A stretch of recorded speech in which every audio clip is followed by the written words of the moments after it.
শিক্ষার্থীদের মাঝে স্বাস্থ্য সচেতনতা বাড়াতে শনিবার ভোর 6:30টায় ঢাকা বিশ্ববিদ্যালয়ের মল চত্বরে রানিং ইভেন্টের আয়োজন করা হয়। অনুষ্ঠানের আয়োজক ঢাকা বিশ্ববিদ্যালয় কেন্দ্রীয় ছাত্র সংসদ, ডাকসু ও মর্নিং রাইডার্স। অনুষ্ঠান শেষে ডাকসুর ভিপি সাদিক কায়েম বলেন, শারীরিক ও মানসিকভাবে সুস্থ থাকতে হলে ব্যায়াম করতে হবে, যত্ন নিতে হবে শরীরের। বর্তমানে যুব সমাজের বিভিন্নভাবে তাদের রোগ ব্যাধি বৃদ্ধি পাচ্ছে। অনেকের আমাদের রিসেন্ট সময়ে অনেক শিক্ষার্থীরা তারা মারা গিয়েছে ফিজিক্যালি তারা ফিট না থাকার কারণে।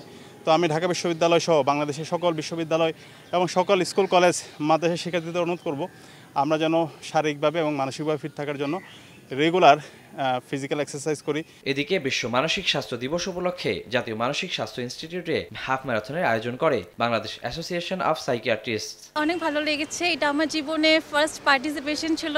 অনেকে জিজ্ঞেস করলো, অনেকে আমাদের টি শার্ট থেকে দেখলো যে কেন দৌড়টা, সো এটা অ্যাওয়ারনেস বাড়াচ্ছে। যত আমরা বেশি বেশি রান করব তত আমাদের শরীর মন সব ভালো থাকবে। আয়োজকরা জানান, মানসিক স্বাস্থ্য নিয়ে কুসংস্কার দূর করে সচেতনতা বাড়ানোই এই আয়োজনের মূল লক্ষ্য। জনসাধারণকে জানাইতে চাই মানসিক স্বাস্থ্য সম্পর্কে এবং মানসিক স্বাস্থ্য সম্পর্কে যে নেগেটিভ অ্যাটিটিউড বা ধারণা আছে মানুষের মধ্যে সেটাকে যতটা সম্ভব দূর করার চেষ্টা করছি। 5 কিলোমিটার এই হাফ ম্যারাথনে অংশ নেন 3 শতাধিক দৌড়বিদ। ওয়ালিউল সাকিব, সময় সংবাদ, ঢাকা।